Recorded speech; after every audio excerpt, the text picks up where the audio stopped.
Bon matin tout le monde. Alors aujourd'hui, on se gâte un petit peu. On se sent un petit brin de folie parce qu'on commence, on va résumer notre premier cas du 18e siècle. Donc, on se transporte au 28 février 1702. Donc on commence à évoluer un peu. On commence à laisser derrière nous le 17e siècle. Je sais, moi le premier, que les crimes qui remontent trop loin sont un peu moins intéressants, donc je sais que ça capte pas l'attention de vous tous. Je comprends très bien, mais je souhaite continuer quand même à respecter un ordre chronologique le plus possible pour se donner aussi un portrait des homicides là, qui ont été commis sur l'échelle du temps au Québec. Voilà, parce que, comme je l'ai expliqué dans le projet du dictionnaire des homicides, le DHQ, je ne veux pas négliger je veux pas me limiter sur une période de temps. C'est sûr que c'est moins représentatif, on l'a vu dans le bilan du 17e siècle, là, récemment, mais c'est moins représentatif, mais par contre, ça nous donne quand même un certain échantillonnage et ça nous permet même, par exemple, de comprendre que certains types d'homicides, certaines catégories existent depuis pratiquement toujours, comme par exemple l'homicide argumentatif ou conflictuel. On sait que, bon, ça a toujours existé, on s'en doutait peut-être un peu, mais voilà. Alors, ce matin, notre victime est un dénommé Lachaume. Son prénom semble avoir été oublié dans le temps. C'est un homicide, en plus de tout ça, en plus d'être une première au 18e siècle, c'est une première aussi, en tout cas, qui semble être le premier cas d'un homicide domestique par passion.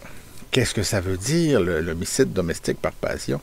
C'est quand une des deux personnes, que ce soit l'homme ou la femme dans un couple, qui décide de tuer son conjoint ou sa conjointe pour aller vivre avec un amant, donc tout ça. Donc, ce serait le type de cas.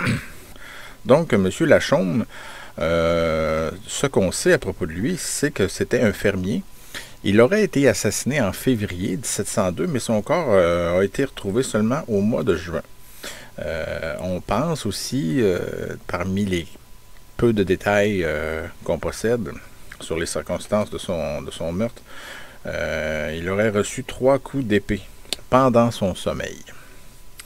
Il y a eu un accusé dans le dossier qui s'appelait Pierre Viaud dit Larose, qui était le fils du notaire Mathieu Viaud, lui-même soldat de la compagnie de Saint-Ours.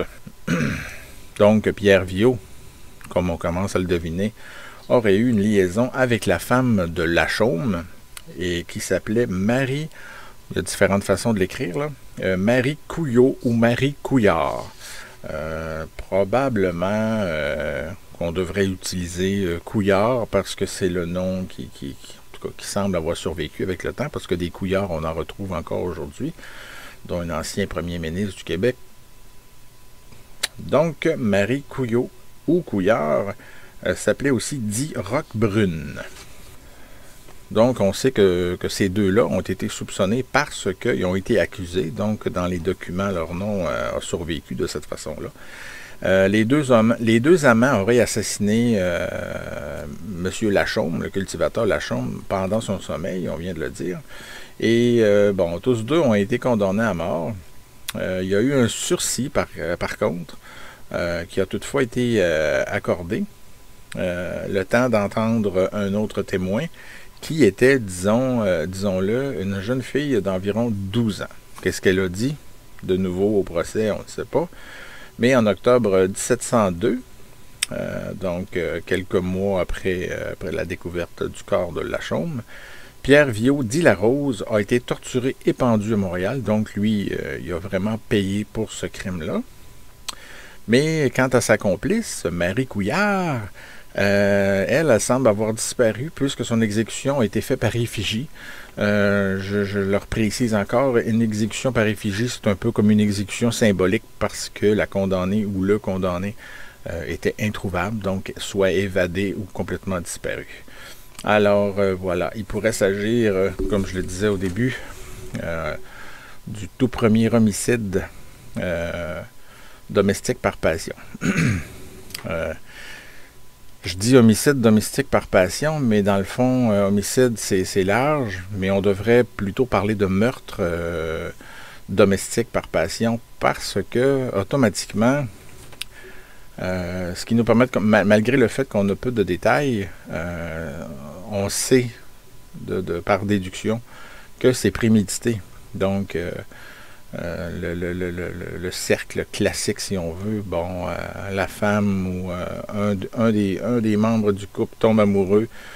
Donc, dans ce cas-ci, c'était madame qui a eu un amant. Donc, voilà, c'est sûr que ça a été planifié à ce moment-là. C'est pas arrivé sur un coup de tête, autrement dit. Donc, il faudrait parler plus de meurtre domestique que par passion. On va voir, je vais essayer de préparer une balado seulement sur ce type de meurtre-là, donc cette catégorie-là. Ce n'est pas des crimes qui arrivent souvent, mais pratiquement à chaque fois dans l'histoire, on va voir que ça capte beaucoup l'attention. Bon, ça capte l'attention beaucoup des médias, mais du public aussi. Alors sur ce, bonne journée.